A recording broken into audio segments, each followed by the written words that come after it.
Déjenme que empecemos con una de las más conocidas y básicas leyes de la electrónica, que se llama, casi todos la habrán escuchado nombrar, ¿sí? Ley de Ohm. ¿Sí? Perfecto. Esto es de las cosas más básicas que uno aprende en electricidad y electrónica, pero a su vez es de los más útiles. ¿Qué nos dice la ley de Ohm? Si nosotros vamos al enunciado de la ley, más o menos se podría expresar como que la caída de potencial es igual a la corriente por la resistencia, ¿sí? La habrán visto así, eso es una R, la pueden haber visto así, o la pueden haber visto en la forma de un triángulo, de esta manera, sobre I por R, ¿sí? Forma de triángulo. Esta forma sencilla y más aún esta forma de representarla con un triángulo nos facilita calcular uno de las tres magnitudes físicas basado en las otras dos, o sea, conociendo las otras dos. Por ejemplo, si queremos calcular una resistencia y nosotros conocemos cuál va a ser la caída de tensión en esa resistencia y la corriente, simplemente tapamos el valor de resistencia, que es nuestra incógnita, y por lo que queda es la fórmula con la que vamos a calcular la resistencia, es decir, la caída de tensión sobre la corriente, ¿verdad? Si en lugar de la resistencia lo que queremos es calcular es la corriente o la tensión, mejor, tapamos la tensión, que es nuestra incógnita, y lo que queda es la fórmula para calcularla, o sea, la corriente que va a circular por una cierta resistencia. Esta ley es importantísima porque nos relaciona corriente y tensión con una nueva magnitud física que es resistencia, ¿no? O bien podríamos decir que la resistencia es la que define la relación entre corriente y tensión.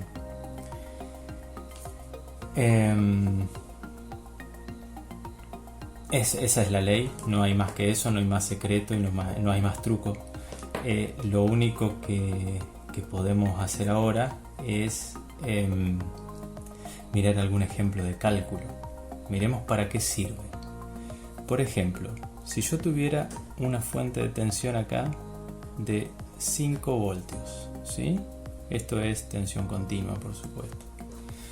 Si yo conecto esta batería, ¿sí?, a través de una resistencia R, de la cual no sé el valor todavía, a un LED, ¿sí?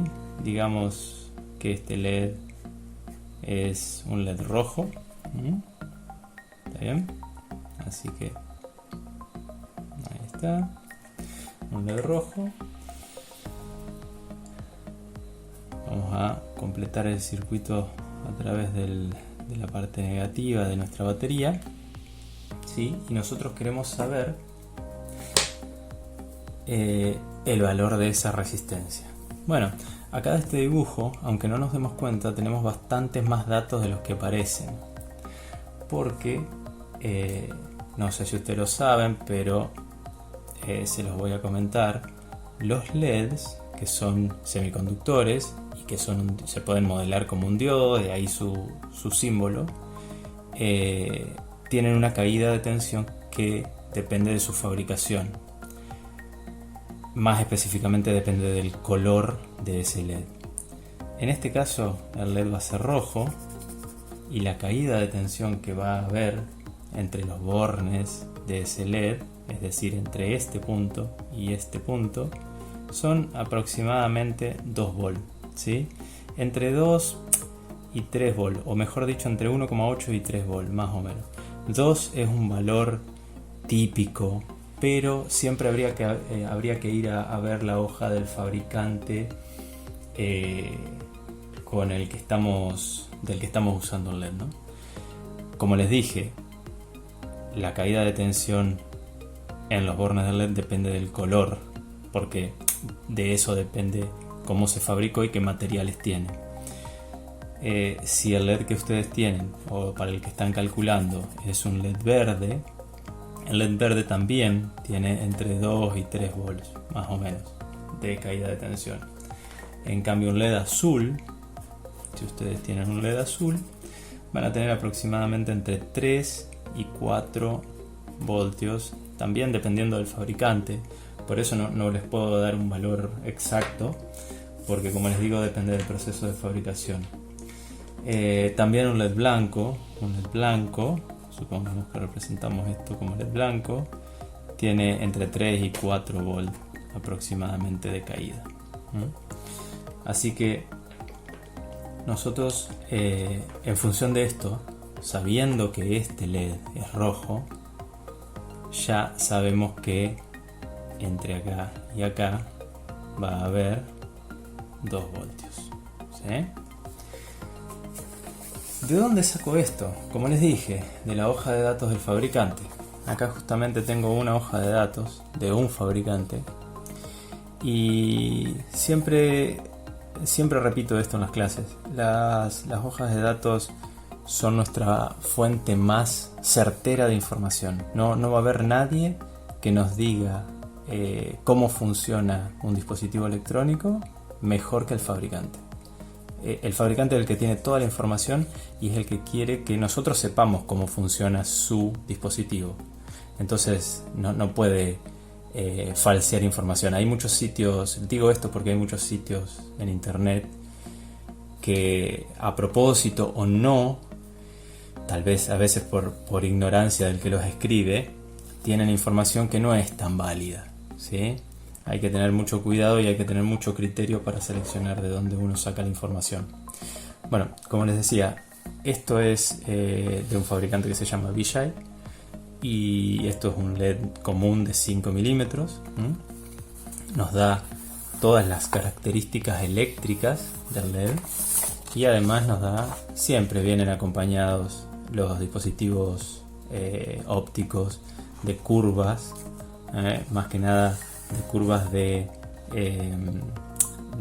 intensidad luminosa, por ejemplo, y cómo se va a distribuir la intensidad luminosa de este LED en particular de esta hoja de datos, ¿sí? Y bueno, la parte constructiva también, como en todos los integrados y los dispositivos electrónicos, que es muy importante a la hora de diseñar un PCB, por ejemplo, una placa para soldar, para que todo entre y quede correctamente instalado. Espero que se vea. Los dos datos que vamos a sacar de esta hoja son la tensión, déjenme buscarla. Acá tenemos la corriente, ¿sí? La corriente máxima en DC, o sea en corriente continua. Para este LED van a ser 20 mA. Así que acá tenemos otro dato más, muy importante.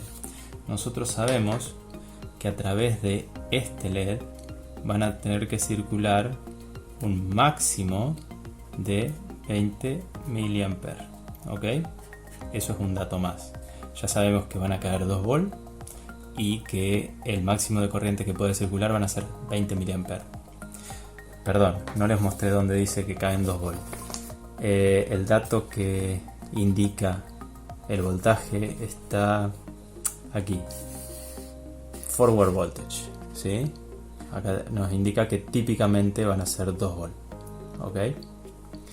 Así que para este LED que es rojo vamos a tener 2 volts y 20 mA. Perfecto. Llegados a este punto ya podemos deducir que si sobre este LED van a caer 2 volts y nuestra fuente de alimentación es de 5, entonces forzosamente lo otro, que son 3, tienen que estar aplicados aquí, ¿sí? Bien, buenísimo. Con todos los datos de esto podemos venir acá a la fórmula de la ley de Ohm. ¿Y cómo la planteamos? nosotros lo que queremos saber es la resistencia que tenemos que poner para que por ese LED no circulen más de 20 mA. Entonces lo que vamos a hacer es, asumamos como datos iniciales, ¿sí? Como datos iniciales que queremos, o como requerimiento si quieren de diseño, 15 mA, ¿sí? Por el LED. O sea, vamos a llamarla IL 15 mA. La tensión de alimentación, llamémosle BCC, va a ser 5 volt, eso ya lo sabemos. El LED es un LED rojo, así que la tensión en directa del LED va a ser 2 volt entre los bornes, ¿sí? Entonces nosotros sabemos a partir de esto que en la resistencia van a quedar 3 volt. Perfecto. Ahora solamente tenemos que aplicar la fórmula para calcular la resistencia. Entonces tapamos resistencia y nos queda que R es igual a la caída de tensión sobre la corriente, ¿sí? ¿Sabemos estos dos datos? Sí, por supuesto que lo sabemos. Sabemos que la caída de tensión sobre la resistencia van a ser 3 volt. Ojo con este punto. Muchas veces he visto a mucha gente confundida poniendo 5. No es 5. 5 es la fuente de alimentación que tiene este circuito, pero no es lo que va a haber entre los bornes de la resistencia, ¿ok? Por eso aclaré bien que entre estos bornes va a haber 3 volt. Entonces, acá vamos a colocar 3 volt. ¿Y la corriente cuánto va a ser? Bueno, nosotros sabemos que no debería ser mayor a 20 mA y dijimos que uno de nuestros requerimientos era que la corriente sea 15 mA. Bien, vamos a poner 15 mA o para que las unidades tengan sentido, vamos a poner 0.015 ampere. ¿Ok? Volt sobre ampere me va a dar ohm. Esto nos da, yo tenía el cálculo por acá, 200 ohms. ¿Sí? 200 ohms. Pero es de aquí que 200 ohms no es un valor comercial. En realidad se consigue en resistencias de 200 ohms de precisión, pero el valor comercial entre los valores de resistencias de carbón que conseguimos nosotros normalmente es 220 ohms. ¿Está bien? En realidad tenemos 220 ohms. 200 es la resistencia que nosotros calculamos exacta. 220 ohms es el valor comercial por encima de ese valor que calculamos, y 180 es el valor comercial por debajo del que calculamos. ¿Me explico? Este valor es exacto, ¿sí? Y este son valores comerciales que podemos conseguir en cualquier casa de electrónica, sin ir a algo demasiado especializado. ¿Cuál voy a elegir de estos dos? ¿Cuál de los dos me conviene elegir? ¿Ese o ese? Como yo quiero un máximo de 15 mA, en realidad el máximo que aguanta el LED absoluto, según la hoja de datos, es 20 mA. Pero yo no lo voy a llevar al límite absoluto, ¿sí? Sino que lo voy a hacer funcionar a 15 mA. ¿Está bien? Si yo eligiera el valor menor al valor calculado, yo en vez de tener 15 mA, este es el valor exacto para que dé 15 mA, ¿sí? Si yo me voy a un valor menor, lo que va a pasar es que la corriente va a subir.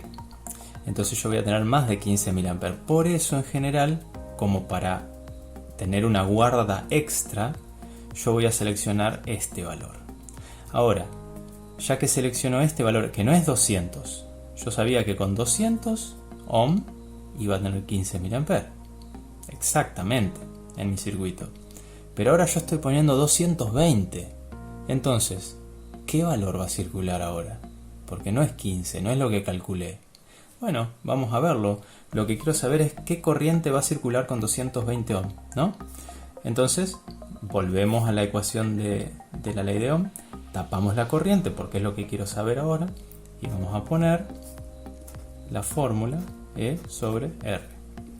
¿Sabemos cuánto vale E? Sí, por supuesto, sigue siendo 3 volt. Eso no ha cambiado porque la fuente sigue siendo de 5 volt y el LED sigue siendo rojo y dijimos que tenía 2 volt de tensión en directa, así que sigue siendo lo mismo. Acá vamos a tener 3 volt. Y abajo vamos a tener nuestra nueva resistencia, la resistencia comercial, la que conseguimos, la que pudimos encontrar y la que compramos. 220 ohm. ¿Cuánto nos da esto? Nos va a dar, lo tengo por acá el cálculo, 0,0136 amperes. Es decir, 13,6 miliamperes. Así que con 220 ohm en este circuito voy a tener 13,6 amperes, que no es muy lejos de lo que yo esperaba tener, que eran 15. Así que este valor me convence. Podría hacer este mismo cálculo, pero reemplazando en lugar de 220 180, ver si me convence más el valor con 180 ohms, que va a ser un poquito más, va a ser por encima de 15 mA, y si me convence lo podría usar. ¿Está bien? Esto les aconsejo que hagan siempre. Una vez que calculen el valor exacto, fíjense qué valores comerciales se consiguen para lo que ustedes están armando y verifiquen que se sigue cumpliendo lo que ustedes plantearon inicialmente, que son estas condiciones iniciales, con el valor comercial, ¿sí? Con el que van a conseguir. En este caso se cumple. Con 13,6 mA mi LED va a brillar bien, así que no hay ningún problema. No lo voy a llevar al máximo, no estoy ni cerca del máximo, estoy más cerca de la mitad que del máximo que admite de corriente, así que con eso estoy tranquilo. Voy a elegir la de 220. Perfecto, ¿se entendió? Ley de Ohm. Más claro, imposible, con ejemplo de uso.